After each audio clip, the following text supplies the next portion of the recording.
YouTubers out there, this is Saravia at the movies. So today we're talking about a topic that had occurred to me for quite some time, and I had to think about which films would best illustrate these four different categories of films.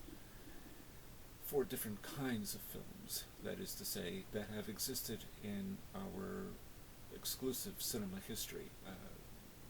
Not even just American, but European as well. Now, of course, this is just my opinion, and I had to really think about which films to illustrate. So these four categories are of my own making. Some people may agree or disagree, but this is just how I view films. And I've been looking at films and reviewing films, of course, as many of you know, for quite some time. So this is just two examples of each one of these categories. So we have four different categories. The first one would be a film that is just pure entertainment, that is really not meant to say anything, although it actually might be saying something. That is to say, a subtext of some kind, but basically it's out to entertain. The second kind of film is one that is definitely entertaining, but has something to say. And the third one is a film that is not really designed to entertain, although it can, but it's mostly serious and meant to illustrate society's ills, different aspects of society, and doing it in such a way that is really meant to be serious, somewhat somber, not necessarily pretentious. And then the fourth category would be a film that defies all narrative, that works against the grain of it, although it may still have a narrative. But it's a film of its own. It can't be compared to anything else, and nobody else can really duplicate what these films do. They're very personal in that sense. They exist in their own sphere. So, hopefully that makes sense. So let's start with the films that are just pure entertainment. This is, of course, just my opinion. So I selected two of each. Spider-Man No Way Home, which is the third in the Tom Holland Spider-Man pictures. Pure entertainment. I don't really view this film, even in terms of its multiverse and everything else, as anything deeper than emotional relationships in it, certainly with Peter Parker and Mary Jane, but basically it is what it is. It's pure entertainment, just like most of the Spider-Man pictures or comic book movies. May still have a subtext. I don't know about this film necessarily, but that's one example. And the other one would be the James Bond series. Octopussy with Roger Moore certainly is designed to entertain and nothing else. It doesn't say anything really deep about James Bond. Most James Bond films, until really Daniel Craig got into it, didn't have anything really deep to say about the super spies or the spy business in general. It's not really Taylor of Panama. This is just, it is what it is. Pure entertainment. And I would address that this would be the case with most James Bond pictures. Octopussy. Now, the next two are films which are entertaining, but have something to say. They are meant to perhaps be instructive. Some filmmakers are really good at being instructive without being obviously instructive, if that makes any sense. Some filmmakers make it real clear they're being instructive. Oliver Stone, of course. Sometimes Spike Lee, too. But nevertheless, Black Klansman would fit the bill. The other one I would usually cite is Chinatown, but I can't locate it at this time. I'm sure I got it somewhere. I'm still putting my stuff in order here. But Spike Lee's Black Klansman definitely fits the bill. It's based on a true story. It's a very entertaining film, but it has a lot to say about racism, about white supremacy, about being black in America. And this was one hell of a good film. It's a really great film. It's one of my favorites by Spike Lee. So definitely has something to say, but it's also quite entertaining. Now this one I just saw recently again, and it holds a special place in my heart. And it's different, obviously, from Black Klansman. It would be George Lucas's American Graffiti. Now the interesting thing about this film is that it's really a night in the life of these teenagers who are about to go to college. So a couple of them anyway. Most of them are staying in this small town, 1962, just before the world changed, November 22nd, 1963, with Kennedy's assassination and so on. But this was just, there's an innocence attached to this.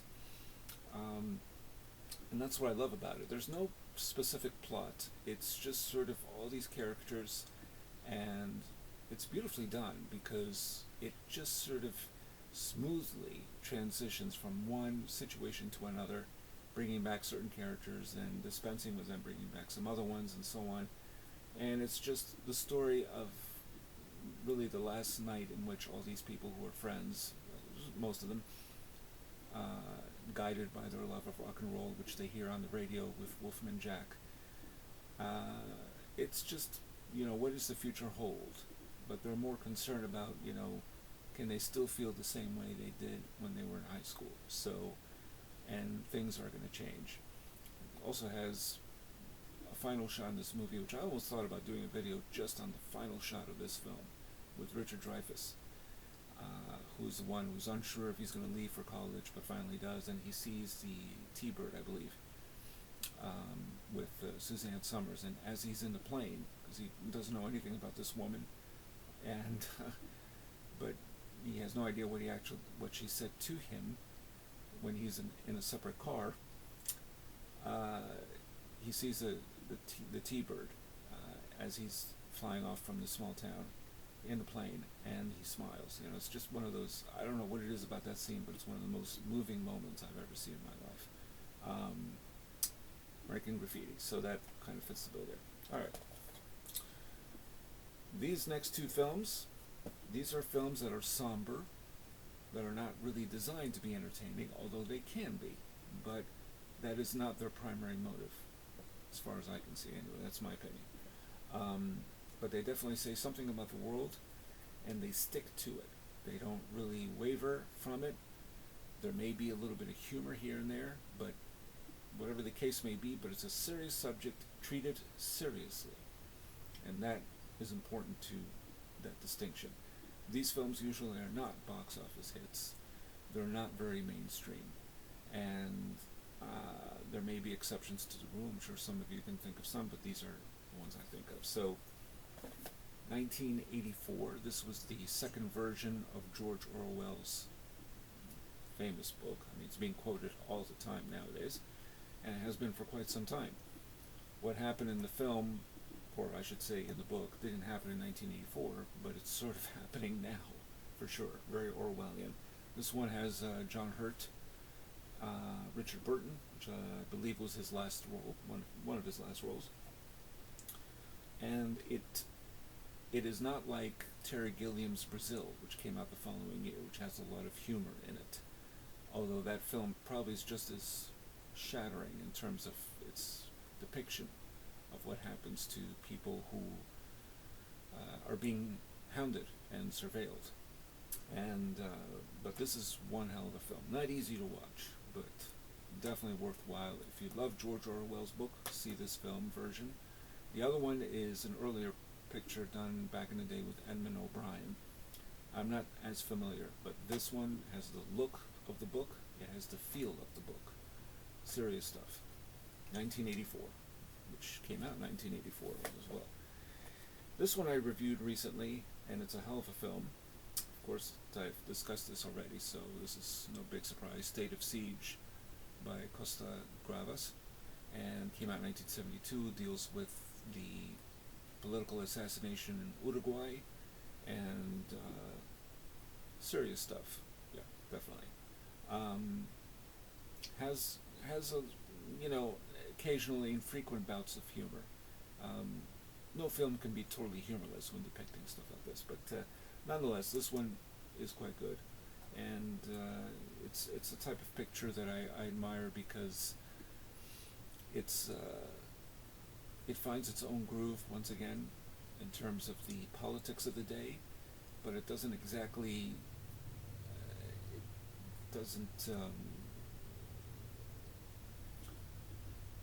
it doesn't exactly you're absorbed by it, but you're not defeated by it, so to speak. In other words,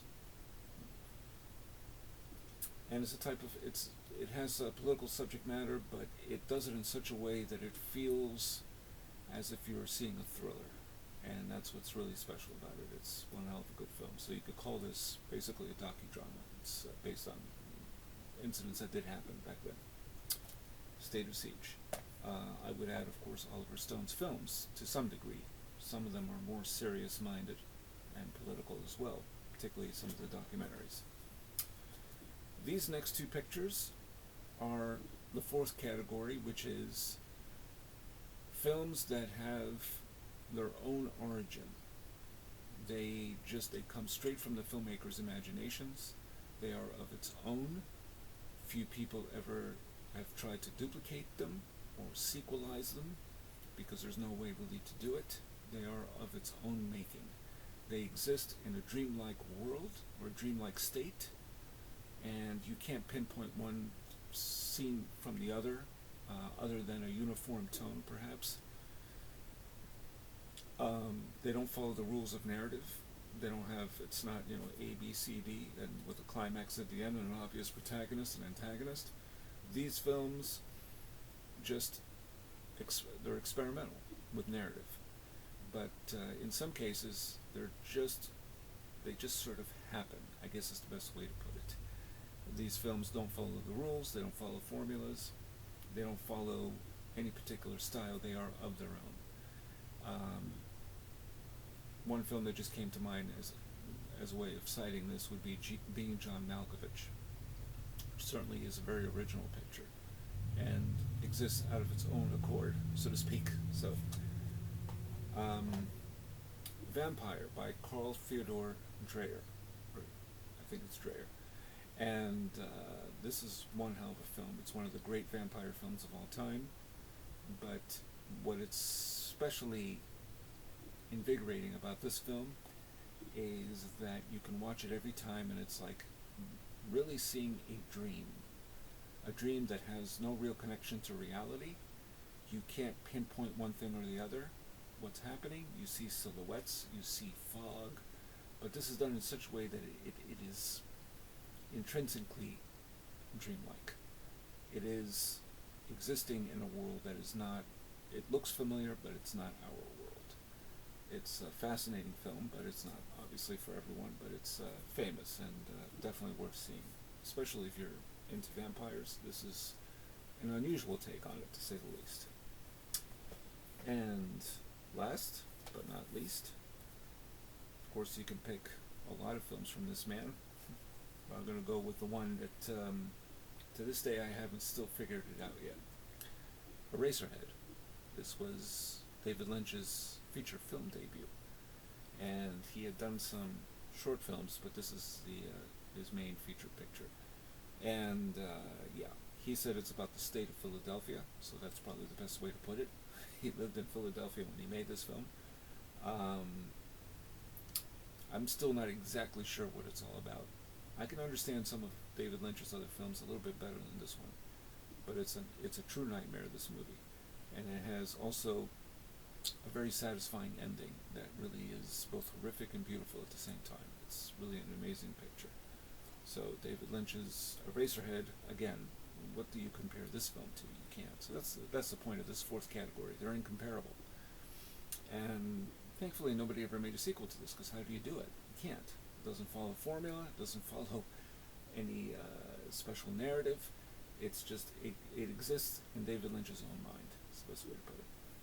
So those are my examples. Of course, maybe some of you disagree with how I categorize these films, but it's just how I view it. It's something I've thought about for a while, and it's the best way for me to understand cinema. It's helped me in understanding cinema and the different types of films that exist.